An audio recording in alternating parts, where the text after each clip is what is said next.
सिर्फ अपनी कौम, अपने मुल्क में लोगों की मदद के लिए करते हैं।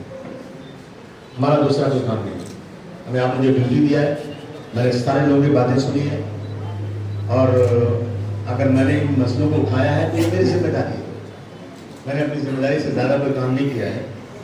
मैं कोशिश करूँगा कि मैं आपके जितने मसले हैं, अब मुझे आप मेरी एक और दरख्वास्त है, मैंने बहुत सारे मसले तो लिख लिए हैं, लेकिन मुझे आप अपने मसाइल अगर लिख के और दे दें आगे के साथ, और अभी आप बताएं कि भाई कौन सा क्वेश्चन डालना चाहिए बात असेंबली में, कौन से लक्ष्य विधि डालना चाहिए असेंबली में, ताकि जिसकी वजह से हमारे मसाइल खुल के सामने आ जाए, उस पर बहस हो जाए हमारी तरफ से। अपनी तरफ से तो हम करेंगे, लेकिन आपकी तरफ से भी इन राइटिंग लिखा हुआ मुझे मिलेगा, तो मैं 2 MLA इस बात को यकीन दिलाते हैं कि इंशाअल्लाह आने वाले सेशन में और उसके पहले जिनके जो इसके मिनिस्टर्स हैं, उन मिनिस्टर से बात करके और आपका ऑफर अलग अलग बुला करके उनके सामने बैठकर इस पर बहुत ही खाते से चर्चा कराऊंगा इंशाअल्लाह, ये मेरा वादा है।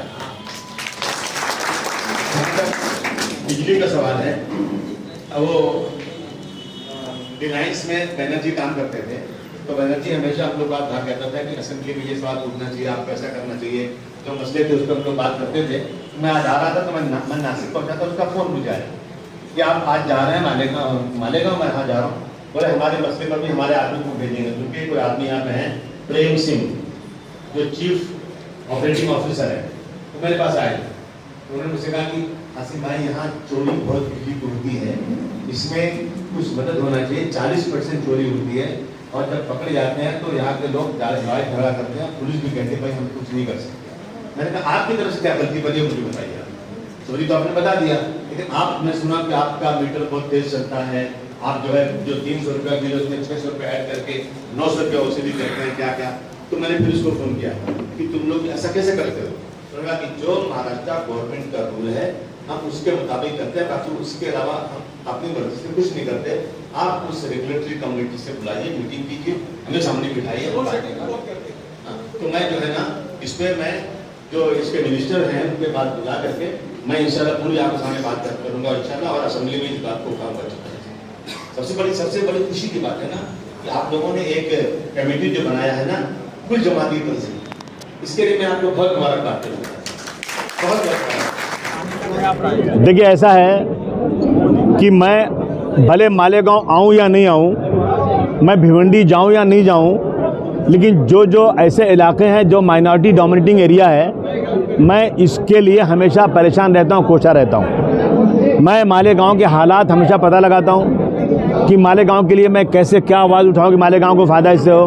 हमारे हम मजलूम कौम के लोग हम लोग हैं, हमारे साथ इंसाफ नहीं हो रहा है, तो कम से कम अगर मुझे ऊपर वाले ने ये ताकत दिया है कि मैं असेंबली में बैठकर कुछ सवालात उठाकर कुछ भलाई कर सकता हूं, तो मैं कोशिश करता हूं। अब जो है हमें सियासी ताकत बनाना चाहिए, और महाराष्ट्र में कुछ जगहें ऐसी हैं जहां मेरे ऐसा आदमी जा कर के अपनी ताकत बना सकता है। इसलिए मैं मालेगांव आया हूं कि मैं एक सियासी ताकत बनाऊं, ताकि असेंबली के अंदर जो मैं 2 MLA हूं, मैं 5, 6, 7, 8 MLA हो जाऊं और इस सरकार की नकेल पकड़ूं कि जहां जहां माइनॉरिटी का इलाका है वहाँ इनके दिलों में दर्द क्यों नहीं है, वहाँ के लिए ये लोग काम क्यों नहीं करते। मैं देखता हूँ बगल में नासिक, मैं देखता हूँ मुंबई के बगल में थाना, जो माइनॉरिटी इलाका नहीं वो तरक्की कर रहा है, और आज जो माइनॉरिटी को फंड मिलता है 500-600 करोड़ रुपया अनाउंस होता है, उसका 3 से 4% खर्च होता है, बाकी सब वापस चला जाता है। पहले तो छप जाता है अखबार में कि 600 करोड़ दिया सरकार ने, लेकिन मैंने भी कहा ना कि जितनी माइनॉरिटी की तादाद है महाराष्ट्र में, उतनी ही SC ST की तादाद है, उनको 20-20 हज़ार करोड़ मिलता है और हमें 600 करोड़ मिलता है, और हमारा खर्च नहीं होता, उनका उतना खर्च होने के बाद एक्स्ट्रा पैसा मिलता है उनको। तो इस लड़ाई को लड़ने के लिए हमें असेंबली में ताकत चाहिए, इसीलिए मालेगांव आया हूँ। भाई आने वाले दिनों में किस पार्टी से मालेगांव और जहाँ भी महापालिका के चुनाव है किस पार्टी से अलायंस करेंगे? देखिए मैं मालेगांव में ज़्यादा सीटें चुन के आना चाहता हूं। जब मालेगांव के लोग मेरे साथ आएंगे तो मैं कम से कम दिखा सकता हूं राष्ट्रवादी पार्टी को, कांग्रेस पार्टी को, जो अपने आप को सेकुलर कहते हैं, हालांकि सेकुलर तो नहीं है, लेकिन वो दिखा सकते हैं, मैं दिखा सकता हूं। मेरे पास मालेगांव में सबसे ज़्यादा मेंबर हैं, तो मैं मालेगांव में जीत करके अलायंस में सीट ले सकता हूं, नहीं तो अकेले लड़ूंगा सीट में। तो इसलिए हम जहां जाएंगे हमारा वर्चस्व बढ़ेगा, तो हम हकदार होंगे वहाँ की सीट लड़ने। सदारत का ऐलान करेंगे? नहीं, कभी नहीं करूँगा मैं ऐसा। साहब सदारत का ऐलान? मैं ऐसे लोगों से अलायंस कभी नहीं कर सकता जो ये कहे कि मैं अस्पताल में गया था और खून चिल्लाया जा रहा था, और मैंने जब मैं गया तो मैंने 15 बोतल खून दिया। 15 बोतल खून आदमी दे नहीं सकता। और मैं अल्लाह को हाजिर नाजिर जानकर कह रहा हूँ कि मैं सोता था, एक बाटल देता था, बाटल लेके भागता था, फिर आता था, फिर सोता था, फिर बाटल लेके भागता था। जो चीज़ इम्पॉसिबल है वो अल्लाह को हाजिर नाजिर जानकर कहे। वो कहता है कि जब मुझे गोली लगी तो मैं इस वक्त जो है मक्का मस्जिद के हाथे से बोल रहा हूँ, मुझे गोली लगी तो मेरे सर पर एक आदमी का हाथ आया, मैंने कहा कौन है आप? उसने कहा रसूलुल्लाह। ऐसे झूठ बोलने वाले साथ कैसे? मैं झूठे लोगों के साथ नहीं जा सकता। भाई अभी एक मसला चल रहा है लव जिहाद का, जो यूपी एमपी में चल रहा था। आज एक भाजपा के एमएलए ने महाराष्ट्र में भी लव जिहाद के खिलाफ सख्त कानून बनाया जाए ऐसी मांग की है। मैं उस एमएलए से कहना चाहूँगा तेरे पर कान है तो कान खोल के सुन ले। मानकू शिवाजी नगर जो मुंबई में मेरा इलाका है, वहाँ एक गैर मुस्लिम हिंदू लड़के ने मुस्लिम 14 साल की लड़की को लेकर चला गया। ये कौन सा जिहाद है? मैं कह रहा हूँ कि मुंबई के मस्जिद बंदर पे जो डोंगरी में लगता है इलाका, डोंगरी पुलिस स्टेशन में, वहाँ भी एक 15 साल की लड़की को एक हिंदू लड़का लेकर चला गया। वो कौन सा लव जिहाद है? यहाँ आप जो है, अगर कोई लड़का मुस्लिम लड़का हिंदू लड़की को ले जाता है तो पूरा आरएसएस जा करके तोड़ देता है, मार देता है, कुछ भी कर देता है। और मुस्लिम मुस्लिम को हिंदू ले जाता है तो कोई आवाज़ ही नहीं उठती। इस देश के अंदर बहुत बड़ा जुल्म और नाइंसाफ़ी हो रही है। मुसलमान जो है सर एमआईएम की तरफ पीछे चले जा रहे हैं, क्या ये धोखा है? मैं कह रहा धोखा हो या ना दो, जिसको जहाँ जाना हो जाए, जिसको अल्लाह जो तौफीक दे, लेकिन मैं जानबूझ करके कोई गलत काम नहीं करूँगा। होगा, जल्दी होगा, जरा देखेंगे, परखेंगे। आजमाए को आजमाया नहीं जाता, मोमिन एक बिल से दोबारा डसा नहीं जाता, ये हमें कहा गया है। मैं देख रहा हूँ, मैं कोई अच्छे छवि का आदमी मिलेगा जो बिकने वाला नहीं होगा, जो है अपना जो करप्शन नहीं करेगा, ईमानदारी से काम करेगा, ऐसा कोई आदमी मिलेगा तो मैं उसको हाथ जोड़ के बना दूंगा। भाई अफजल खान की कब्र के पास जो अतिक्रमण किया गया था वो मामला सुप्रीम कोर्ट तक पहुंचा है, तो इस मामले में क्या कही गया? देखिए, ऐसा है कि हर मसले में मुसलमानों को जो है ना बेइज्जत किया जा रहा है। हर मसले अफजल खान ने क्या किया था, क्या नहीं किया था, ये लड़ाई कोई ज़ात बरादरी की नहीं थी, ये लड़ाई राजकाज की थी, राज करने की थी। और जो है शिवाजी महाराज की फ़ौज में ज़्यादा मुस्लिम और उनके अपना औरंगज़ेब रहमतुल्लाह अलैह की फ़ौज में ज़्यादा हिंदू, दोनों का जो है सिपह सालार, मुस्लिम का हिंदू, हिंदू का मुस्लिम। तो ये कोई लड़ाई मजहबी नहीं थी। लेकिन आज जो लोग बैठे ना, बहुत ओछी सोच के लोग बैठे हुए हैं। ये सिर्फ़ और सिर्फ यहाँ की जनता की आंखों में धूल ठोक करके दिखाना चाहते हैं कि मुसलमान जालिम था, मुसलमान ऐसा था, और हालांकि अगर असलियत देखी जाए तो कुछ और ही है। 12 नवंबर मामले को कल 1 साल मुकम्मल हो जाएगा, आप साल भर कहाँ थे? किसका? 12 नवंबर मामले को मैं साल